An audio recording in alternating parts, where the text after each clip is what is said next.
प्रिय विद्यार्थियों, सबको सुप्रभात। आज हम लोग उत्पादन के बारे में पढ़ेंगे। उत्पादन क्या है? यह आर्थिक गतिविधियों का महत्वपूर्ण बिंदु है। इसके बारे में हम जानेंगे। पिछले अध्याय में हमने पढ़ा था उपभोक्ता के व्यवहार के बारे में और उपभोक्ता के संतुलन के बारे में कि उपभोक्ता का उद्देश्य क्या होता है। इस चैप्टर में हम पढ़ेंगे उत्पादन और उत्पादक का व्यवहार। उत्पादक क्या व्यवहार करता है, क्या करना चाहता है, किस उद्देश्य से उत्पादन करता है। तो सबसे पहले हम ये जान लें कि उत्पादन है क्या। आप जानते हैं कि जब आप उपभोग करते हैं तो किसी वस्तु की उपयोगिता या किसी वस्तु में निहित उपयोगिता का उपयोग अपनी किसी आवश्यकता को संतुष्ट करने के लिए करते हैं। यानी कि यदि उस वस्तु में उपयोगिता है तो आप उसका उपभोग करते हैं। जैसे भोजन आपकी भूख शांत करता है, आपको स्वाद देता है, आपके शरीर के लिए उपयोगी है। साइकिल आपको आवागमन का साधन उपलब्ध कराती है, आप उस पर सवार होकर आसानी से एक स्थान से दूसरे स्थान तक जा सकते हैं। इस तरह भोजन, साइकिल, आपके कपड़े जो आपकी शरीर की सुरक्षा करते हैं और भी तमाम सारी चीज़ें जिनका आप उपयोग करते हैं उसमें कोई ना कोई उपयोगिता है, इसीलिए आप उसका उपयोग करते हैं। अब उनमें उपयोगिता कैसे सृजित होती है ये हमको जानना है। और उत्पादन की परिभाषा भी यही है कि किसी वस्तु या किसी पदार्थ में उपयोगिता का सृजन करना ही उत्पादन कहलाता है। आप जानते हैं, थोड़ा बहुत विज्ञान पढ़े होंगे तो आप जानते होंगे मनुष्य न पदार्थ का सृजन कर सकता है न विनाश कर सकता है, केवल उसका रूप परिवर्तित कर सकता है। जैसे आप लकड़ी जलाते हैं तो लकड़ी पुनः अपने मूल अवयवों कार्बन डाइऑक्साइड, जल, कैल्शियम, फास्फोरस इत्यादि में बदल जाती है। जो हवा में उड़ने लायक हैं जैसे जलवाष्प और कार्बन डाइऑक्साइड, ये हवा में उड़ जाते हैं और बाकी जो कैल्शियम, फास्फोरस होता है वो राख के रूप में नीचे बचा होता है। जो लकड़ी जितनी ठोस होती है उसमें राख उतनी ही कम बचती है, यानी उसमें कार्बनिक यौगिक ज़्यादा होते हैं जो हवा में उड़ जाते हैं जलाने के बाद। और पुनः प्रकाश संश्लेषण की प्रक्रिया में पौधे वही काम करते हैं, हवा से कार्बन डाइऑक्साइड लेते हैं और अपने ऊतकों का निर्माण करते हैं, अपने शरीर का निर्माण करते हैं। इस तरह से उपयोगिता का सृजन पौधे करते हैं। आपने उनको जलाया यानी उसकी ऊष्मा का उपयोग किया, तो इस तरह से आपको भी अपनी उपयोगिता के अनुसार वस्तुएं उपयोग करते हैं और उनको बनाने की प्रक्रिया में उपयोगिता का सृजन होता है। एक साधारण उदाहरण था कि पौधे कैसे अपना निर्माण करते हैं और आप उनका कैसे उपयोग करते हैं अपने लिए। इसी तरह पौधे के उन भागों को जिनको आप भोजन के रूप में प्रयोग कर लेते हैं, आपको ऊतकों में जाते हैं, पुनः आपके सांसों के माध्यम से कुछ निकल जाते हैं, कुछ अवशिष्ट पदार्थों के माध्यम से निकल जाते हैं। इस तरह से वो पुनः प्रकृति में पहुंच जाते हैं और पौधे उन प्राकृतिक अवशेषों का उपयोग करके पुनः भोजन का, अपने अंगों का निर्माण करते हैं। तो यह सृजन और विनाश की प्रक्रिया ये निरंतर चलती रहती है। आप उपभोग को हम विनाश ना कहें बल्कि उपभोग कहें, क्योंकि विनाश और उपभोग में अंतर होता है। विनाश में वस्तुओं का जो उपयोगिता होती है वो नष्ट हो जाती है, जबकि उपभोग में वस्तुओं की उपयोगिता का किसी न किसी आवश्यकता को संतुष्ट करने के लिए प्रयोग किया जाता है। इस तरह से पदार्थों में परिवर्तन करके जो उपयोगिता का सृजन किया जाता है उसे उपयोगिता उत्पादन कहते हैं।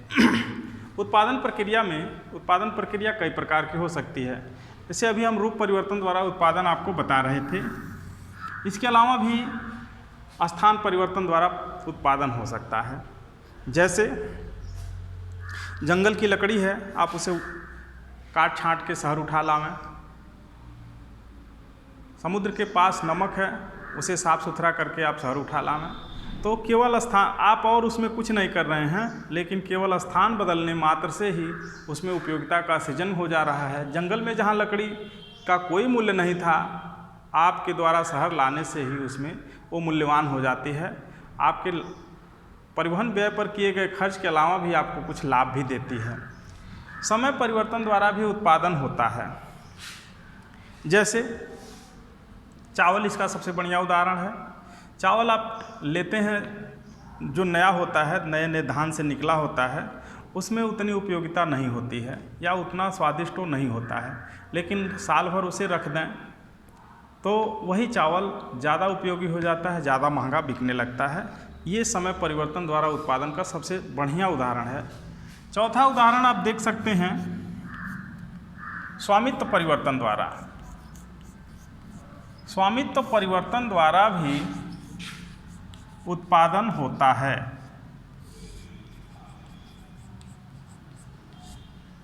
दो व्यक्तियों का उदाहरण लीजिए, एक व्यक्ति कार्यशील है और एक व्यक्ति उतना कार्यशील नहीं है। लेकिन जो व्यक्ति निष्क्रिय है यानी कार्यशील नहीं है, उसके पास कुछ पैसे हैं, पैसे अपने घर रखा है, उससे कोई लाभ उसे प्राप्त नहीं हो रहा है। लेकिन उसे यदि वो ऋण के रूप में कार्यशील व्यक्ति को दे दें तो जो व्यक्ति कार्यशील नहीं था उसे भी लाभ होगा और जिसे दिया गया क्रियाशील व्यक्ति को भी लाभ होगा। वह उत्पादन प्रक्रिया में लगाकर कुछ कमाई करने लगेगा और ब्याज के रूप में इसे भी कुछ आय देने लगेगा। तो ये स्वामित्व परिवर्तन द्वारा उत्पादन का उदाहरण है। अब हम आते हैं उत्पादन के साधन पर। उत्पादन के कितने साधन हैं ये हमें जानना है, उन्हें परिभाषित करना है। उत्पादन के बहुत सारे साधन हैं, जैसे भूमि, श्रम, पूंजी, तकनीकी, उद्यमिता, और आप विभिन्न तरीके का और नाम ले सकते हैं। लेकिन मुख्य रूप से 4 साधन माने जाते हैं, जैसे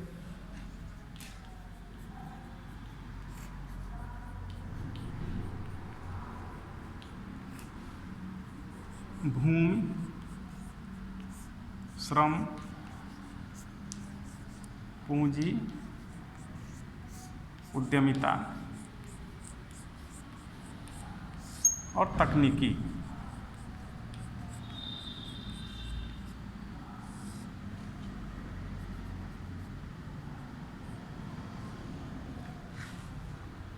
प्रकृति द्वारा प्रदत्त निःशुल्क उपहारों को भूमि कहते हैं। भूमि में केवल जमीन ही नहीं आती, जैसा कि नाम से आप संदेह में आ सकते हैं कि भूमि का मतलब केवल जमीन नहीं, केवल जमीन नहीं आती। प्रकृति द्वारा समस्त निःशुल्क उपहारों को भूमि कहा जाता है, जैसे पेड़ पौधे, जीव जंतु, प्रकाश, हवा, पानी, जमीन भी, उसमें निहित तमाम खनिज, ये सारे प्रकृति के निःशुल्क उपहार हैं और इन्हें ही भूमि की परिभाषा में रखा जाता है। भूमि उत्पादन का अनिवार्य साधन है। इसके अभाव में किसी उत्पादन प्रक्रिया की आप कल्पना नहीं कर सकते और यह अक्षय है, यानी इसका विनाश नहीं होता। यह हमेशा किसी न किसी रूप में आपको मिलता रहेगा। लेकिन इसके कुछ अवयव समाप्त हो सकते हैं, जैसे डीजल और पेट्रोल के बारे में कल्पना की जाती है कि कुछ ही दिन के लिए है, लेकिन प्रकृति इन्हें फिर बनाएगी। हो सकता है आपकी ज़रूरतों को पूरा करने भर का न बनावे, आपके समय में न बनावे, लेकिन लाखों करोड़ों वर्ष में जैसे बन के संचित हुए थे वैसे फिर बनते रहेंगे। इसीलिए कहा जाता है प्रकृति के निःशुल्क उपहारों का प्रयोग विवेकपूर्ण तरीके से करना चाहिए, ताकि यह भविष्य की पीढ़ियों के लिए भी कुछ बचे रहें। तो भूमि के अंतर्गत प्रकृति के समस्त निःशुल्क उपहार आते हैं, आप लोगों ने इसे सुना। दूसरा है श्रम। मानव द्वारा किया गया समस्त प्रयास श्रम के अंतर्गत आता है, यानी मनुष्य जो भी प्रयास करता है, चाहे वो बौद्धिक प्रयास करता हो चाहे शारीरिक प्रयास करता हो, ये दोनों ही प्रयास श्रम के अंतर्गत आते हैं। श्रम उत्पादन का साधन भी है और उत्पादन का उद्देश्य भी है। कल्पना करें कि एक व्यक्ति श्रमिक है लेकिन वो दूसरी तरफ उपभोक्ता भी है, इसीलिए श्रम उत्पादन का महत्वपूर्ण साधन हो जाता है। ये साधन के साथ साथ साध्य भी होता है। जो भी श्रमिक हैं, चाहे वो बड़े पोस्ट वाले श्रमिक हों चाहे छोटे पोस्ट वाले श्रमिक हों, सभी उपभोग करते हैं। इसीलिए श्रमिक उत्पादन का साधन और साध्य दोनों है। तीसरा है पूंजी। पूंजी पारिभाषिक रूप में ये कहा जा सकता है कि मानव निर्मित धन का वह भाग पूंजी है जिसे पुनः उत्पादन प्रक्रिया में लगाया जाता है।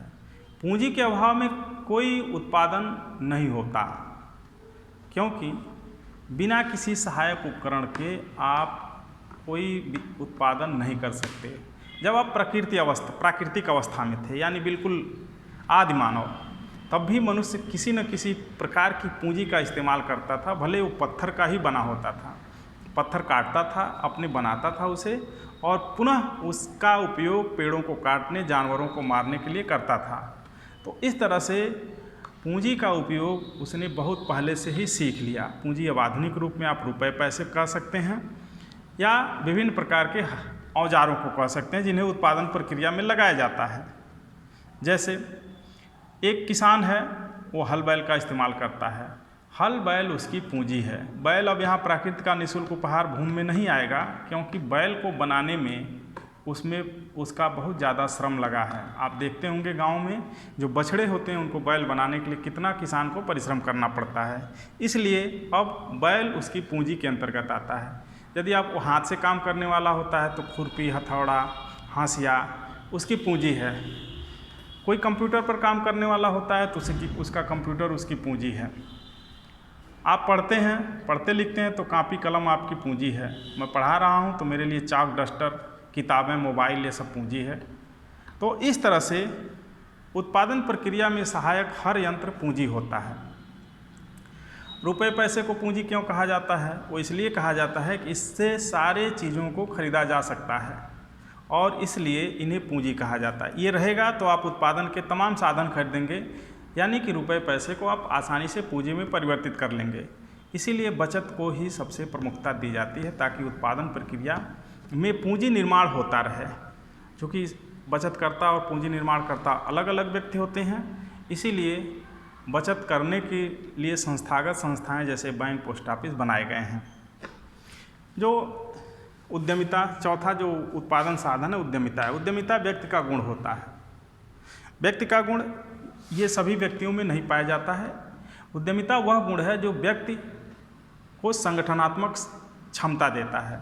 वह इन चीज़ों को, ऊपर की जितनी भी चीज़ें इकट्ठा करता है, जुटाता है, और किसी उद्देश्य के लिए इनको मोड़ता है, और उस उद्देश्य को प्राप्त करने के लिए इनको प्रेरित करता है, इनके लिए आवश्यक इंतजाम करता है। किसी व्यक्ति का यही गुण उद्यमिता कहलाता है।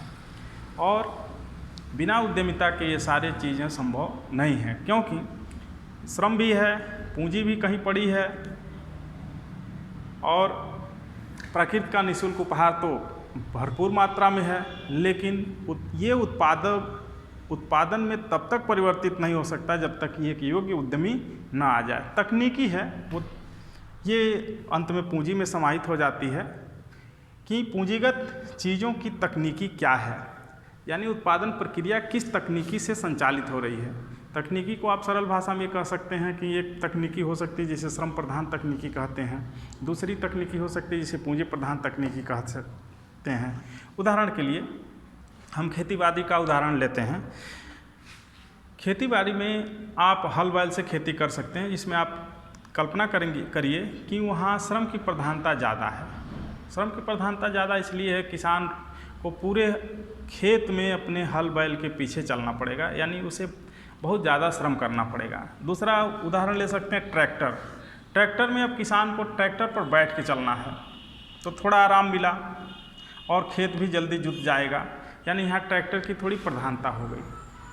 तो इस तरह से जो हल बैल वाली तकनीकी थी वो श्रम प्रधान तकनीकी है, जो ट्रैक्टर वाली तकनीकी है वो पूंजी प्रधान तकनीकी है। अब आप निराई गुड़ाई पर देख सकते हैं। निराई गुड़ाई आप स्वयं भी कर सकते हैं, यानी खुरपी ले उठाइए और खेतों में चले जाइए, तो वहाँ आपको पूरे खेत में घूम घूम के निराई गुड़ाई करनी पड़ेगी। लेकिन आप वही निराई गुड़ाई यदि दवाओं के माध्यम से या मशीनों के माध्यम से करते हैं, थोड़ा आपको कम श्रम करना पड़ेगा। तो इस तरह से आप पाते हैं कि तकनीकें दो प्रकार की हो सकती हैं, या दो प्रकार से मुख्य रूप से विभाजित की जा सकती हैं, श्रम प्रधान और पूंजी प्रधान तकनीकें, और इस तरीके से उत्पादन हो सकता है। अब ये उद्यमी पर निर्भर करता है कि वो अपने लाभ को देखते हुए किस प्रकार की तकनीकों का इस्तेमाल करता है। अब उद्यमी का जो ड्राइविंग फोर्स है, यानी जो उसे संचालित कर रहा है, वो है उसका लाभ उद्देश्य। जब उसे श्रम प्रधान तकनीक में लाभ हो रहा है तो श्रम प्रधान तकनीकों का इस्तेमाल करेगा, और पूंजी प्रधान तकनीक का से उत्पादन करने में उसे लाभ हो रहा है तो पूंजी प्रधान तकनीक का वो इस्तेमाल करेगा। इन समस्त चीज़ों को आगत कहते हैं। उत्पादन प्रक्रिया में इन समस्त चीज़ों को आगत कहते हैं और इन सभी आगतों से मिलाकर एक उत्पादन होता है जिसे आप क्यू कह सकते हैं। Q is the function of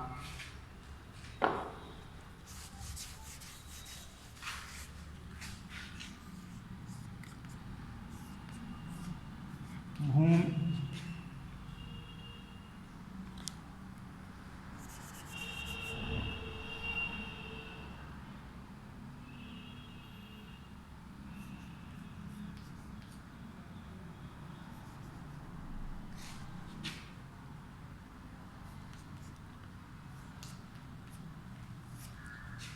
जो उत्पादन फंक्शन होता है श्रम, पूंजी, लैंड, इंटरप्रेन्योरशिप और टेक्नोलॉजी। अब ये उत्पादन है, उत्पादन की मात्रा है सांकेतिक रूप में, और ये भूमि, श्रम, पूंजी की विभिन्न मात्राएं हैं। इन मात्राओं से दो उद्यमी दो तरीके से उत्पादन कर सकते हैं। ये जो यफ है यह किसका ज़्यादा कुशल है, यानी जिस उद्यमी की योग्यता, संगठनात्मक योग्यता ज़्यादा होगी वह इन्हीं दिए गए आगतों से ज़्यादा उत्पादन कर पाएगा, यानी उसका क्यू ज़्यादा होगा, और जिसकी संगठनात्मक क्षमता कम होगी उनका ये उत्पादन मात्रा कम होगा। तो कुल मिला के यफ जो है उद्यमी की संगठनात्मक योग्यता को व्यक्त करने वाला कारक है। अब हम आपको एक एक करके उत्पादन तकनीकों, उत्पादन सिद्धांतों के बारे में बताएंगे। इस वीडियो में इतना ही। बहुत बहुत धन्यवाद।